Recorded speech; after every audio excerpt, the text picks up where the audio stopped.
सो date securitisation की बात हम कर रहे थे। अच्छा, कई तरह के डेट सिक्योरिटाइजेशन होते हैं। एक एग्जांपल लेके देखते हैं, पहले उसको समझते हैं। देखो क्या कह रहे हैं हम। Securitization is a process in which liquid assets are pooled into marketable securities that can be sold to investors.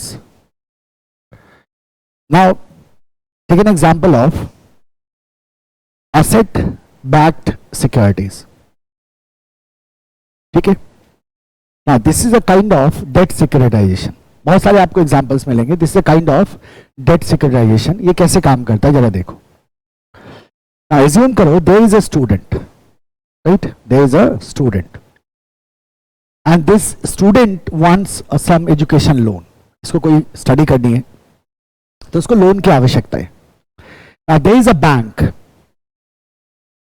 Bank ने क्या किया, स्टूडेंट को लोन प्रोवाइड किया।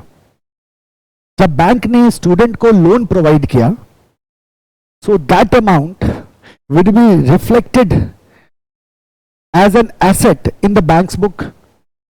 तो बैंक के बुक में वो क्या होगा, एज एन एसेट रिफ्लेक्ट होगा।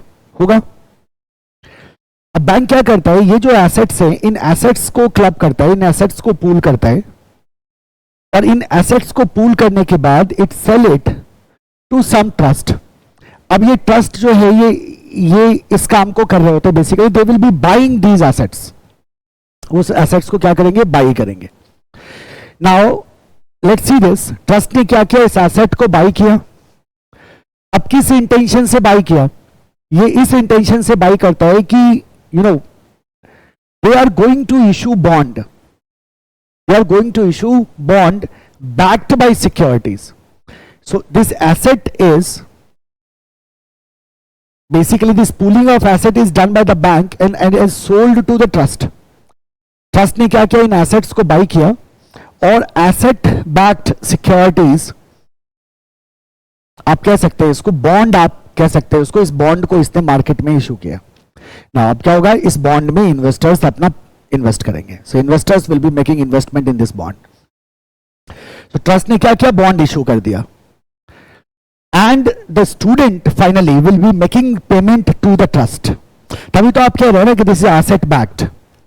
सो स्टूडेंट क्या करेगा, स्टूडेंट का जो पेमेंट आएगा that payment will go to the trust. So bank ने स्टूडेंट को लोन दिया और बैंक के बुक में वो एज एन एसेट शो होगा। वो एसेट बैंक ने क्लब करके बेच दिया ट्रस्ट को। ट्रस्ट ने उस एसेट को ग्राउंड बना के उसके आधार पे बॉन्ड इशू किया और इन्वेस्टर्स ने उस बॉन्ड में इन्वेस्ट किया। अब चूंकि वो एसेट ट्रस्ट बाय कर चुका है, इसीलिए स्टूडेंट का जो लोन का जो अमाउंट होगा that will ultimately go to the trust. वो पैसा किसके पास चला जाएगा, ट्रस्ट के पास चला जाएगा। This is a brilliant example of debt securitization. तो यहां आप डेट को क्या कर रहे हो, सिक्योरिटाइज कर रहे हो।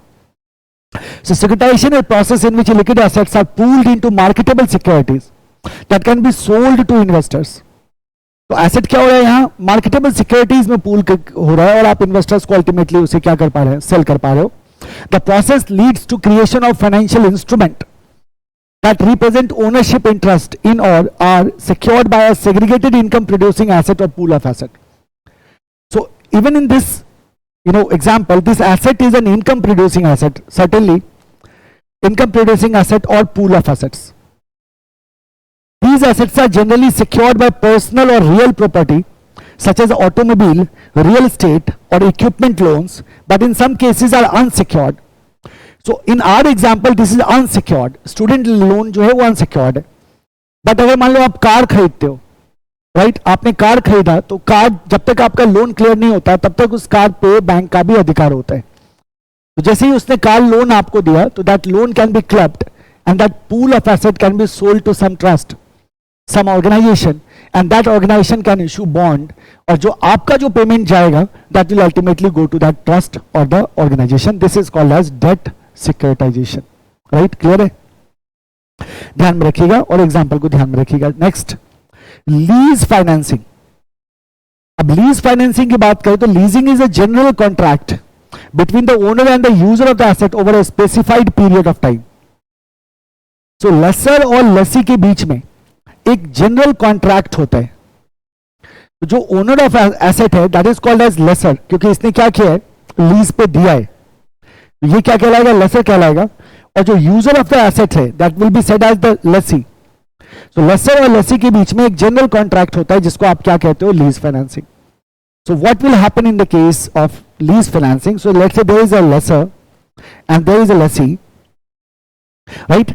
तो क्या हुआ, एसेट को क्या किया गया, लीज पे दिया गया फ्रॉम लेसर टू लेसी, और इसके अगेंस्ट ये क्या करेगा, मिनिमम लीज पेमेंट कर देगा. Minimum lease payment will be done by the lessee to the lessor, right? And certainly they will have some agreement, some contract in place between the lessor and the lessee. So this is what the lease financing is. So it's a general contract between owner and the user of the asset over a period of time. दो तरह के होते हैं, एक होता है operating lease, एक होता है फाइनेंशियल लीज. सो ऑपरेटिंग लीज तो समझ में आता है, नाम से पता चल रहा है. फाइनेंशियल लीज वर्चुअली आप देखोगे it's a kind of loan, it's a kind of date.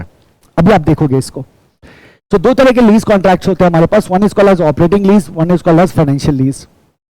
The first one is a operating lease. So it is a kind of lease in which the right to use asset is given by the lessor to the Lesi.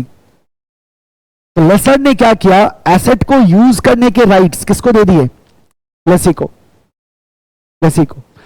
अब देखो क्या है कि asset का जो ownership है, जो title है एसेट का, एसेट का जो ओनरशिप है, जो टाइटल है एसेट का, that still remains with the lessor.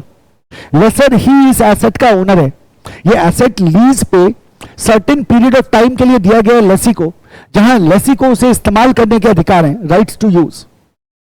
Ownership का ट्रांसफर नहीं हो रहा है, ओनरशिप का ट्रांसफर नहीं हो रहा है. ओनरशिप अभी भी किसका है, लेसर का है.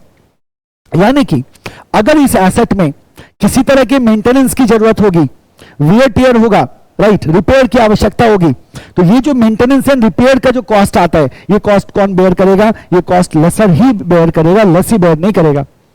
सो in the case of operating lease, lessor gives asset to lessee for a specific period of time for use. Right to use the asset given by the lessor to the lessee. However, the ownership right of the asset remains with the lessor. So ownership right का ownership का transfer नहीं हो रहा है, it's just transfer of asset for use purpose. Ownership अभी भी किसका है, lessor का ही है. The lessee gives a fixed amount of periodic lease rentals to the lessor for using the asset. So इस asset को use करने के लिए जो rent होगा वो लेसी पे करता रहेगा, किसको, लेसर को. मान लो आपने किसी का कोई इक्विपमेंट लिया लीज पे, कोई मशीन लिया आपने लीज पे. तो मशीन अगर आपने लीज पे लिया तो आप उसको यूज कर सकते हैं.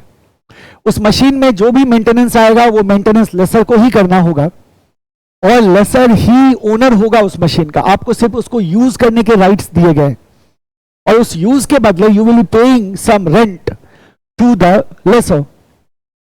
Further, the lessor also bear the insurance, maintenance and repair cost etc. of the asset.